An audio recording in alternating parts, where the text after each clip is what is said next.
Good morning, everyone. This is Ed Fernandez, and I just want to welcome you to the show.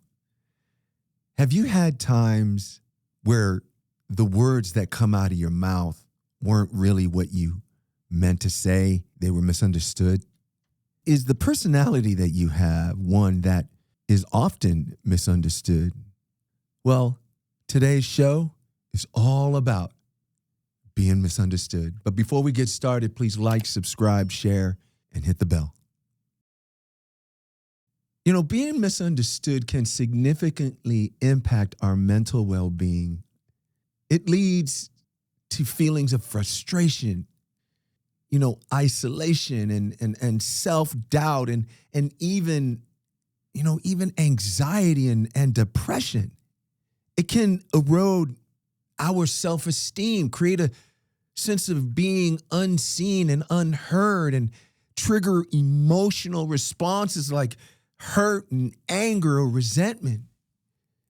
When misunderstandings become chronic, they can really also lead to a huge amount of fear of intimacy and a tendency to withdraw from meaningful relationships. It's pretty crazy, that as simple as being misunderstood can cause so much confusion. And we all know who the author of confusion is. In 1 Corinthians 14:33, it says, "For God is not the author of confusion, but of peace, as in all churches of the saints." So we know God is not the author of confusion. We know that.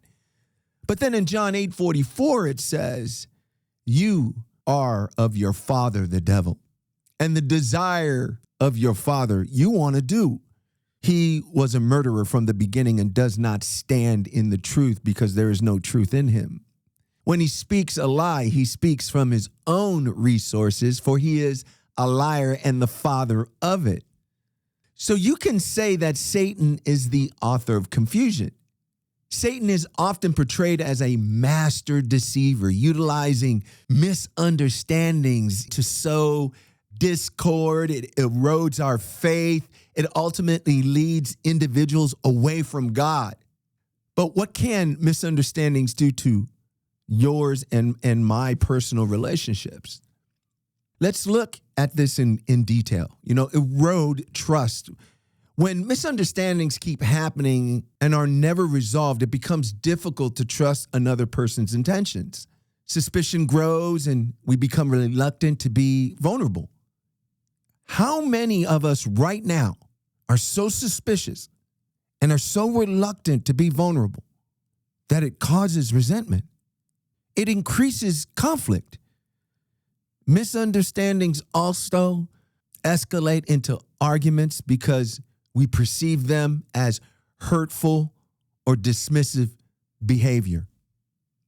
Emotional distance, misunderstandings can create separation between people, making them feel emotionally disconnected. Emotions are a big deal. And when you feel emotionally disconnected, you feel rejected. Emotionally, disconnection leads to rejection. What about unmet needs? Misunderstandings can lead to unmet emotional needs. Partners may not feel understood or validated by one another. Misunderstandings, they act as barriers to healthy communication as well as healthy connection. This makes it very difficult to build and maintain strong, fulfilling relationships. Addressing misunderstandings quickly is critical because if it's left unresolved, they can cause long-lasting damage. What kind of misunderstandings happened in the Word of God? Eve was misunderstood. She misunderstood God's command, and she was deceived, causing humanity to fall. What about Job's friends? They misunderstood him, adding to his distress and his suffering. Jesus was profoundly misunderstood, both during his ministry and his death, by his family, his disciples, the religious leaders, and even many who followed him. What about you? Are you misunderstood by someone important, so important in our lives that it's causing resentment and anger and bitterness? I promise you we are. It's this kind of lack of knowledge that the enemy uses to get us right where he wants us.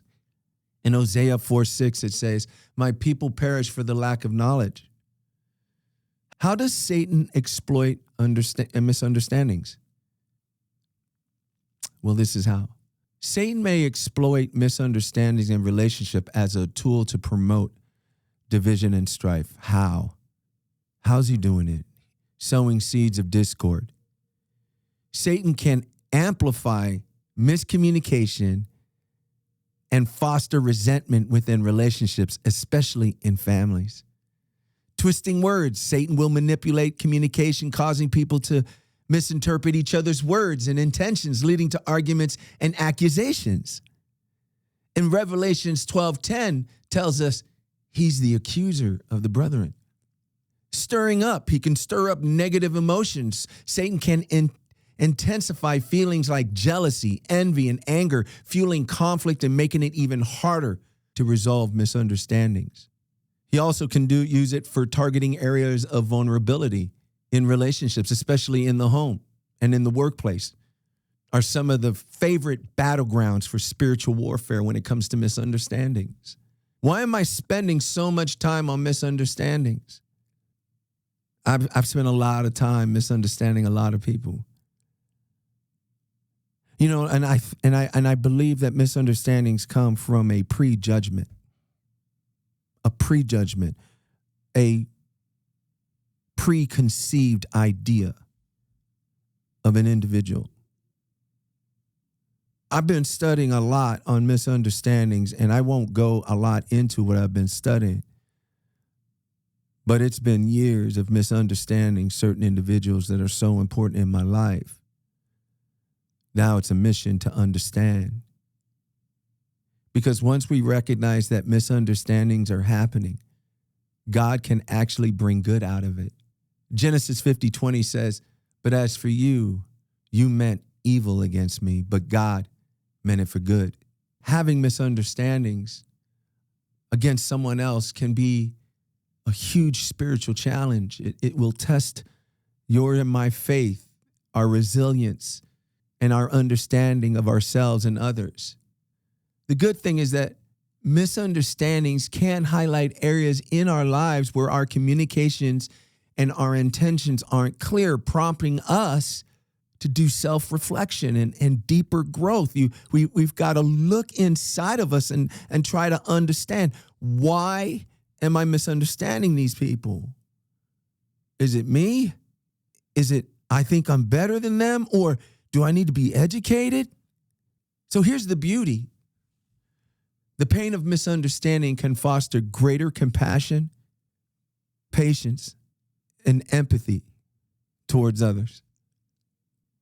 When it comes to my life and the journey that I'm walking, misunderstandings can come from personalities. It can come from intentions. It can come from a breakdown in communication. People are not always after you. People are not always out to get you. But if our minds are not right, we always can come out with a way of how we misunderstand people. And then those misunderstandings kind of capture our minds into moving into a direction where the enemy can start talking to us and start making us think of areas and things in our lives that are not true. And you know what? A misunderstanding is a breakdown of communication. And what's the first thing that happens in war? The first thing that happens in war is that the military goes after the communication towers, blows up the communication so that no one can talk to each other and there's confusion. That's what misunderstanding is. Misunderstanding is the blowing up of communication towers to create confusion between your loved ones, your wife, your children, your mother, your father, maybe some of your employees, your friends, your uncles, your aunts. We can't allow misunderstandings to kind of dictate the way we walk and the way we think of other people. So I would have to say to you is, think about it. Are there people in your life that you are misunderstood? And if there are, after you have discovered that you're misunderstanding them, then take the time to understand them. Take the time to have compassion, have empathy. I promise you, the relationships that you have will get stronger and better, and you can shut the door from all the voices talking in your head because you misunderstood somebody. I don't know. I don't know why I brought this up, but I could tell you this. I've been doing a lot of soul searching when it comes to people, and misunderstandings were one of the biggest ones for me. Well, that's it, people. I want to thank you so much for watching the show. And like I always have to say, you're the best part of the Ed Fernandez Show. Thank you so much for watching, and have a wonderful weekend. Till next time.